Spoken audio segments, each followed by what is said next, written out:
দূরে এক গ্রামের ছেলে কিম তেহিয়ম একটি ছোট্ট ঘরে খুব সাধারণ পরিবেশে কেটেছে তার শৈশব।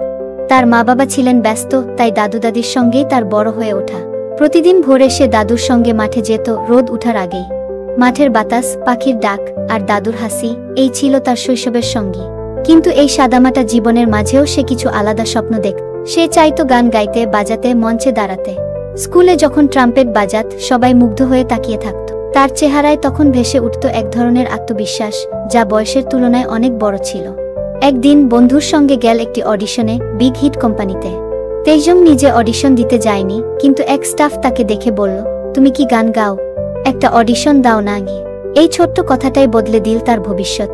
সে অডিশন দিল, নির্বাচিত হলো।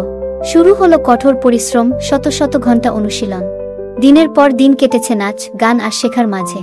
তারপর একদিন সেই গ্রামের ছেলেটিই হয়ে উঠল কোটি ভক্তের প্রিয় বেসেরভ।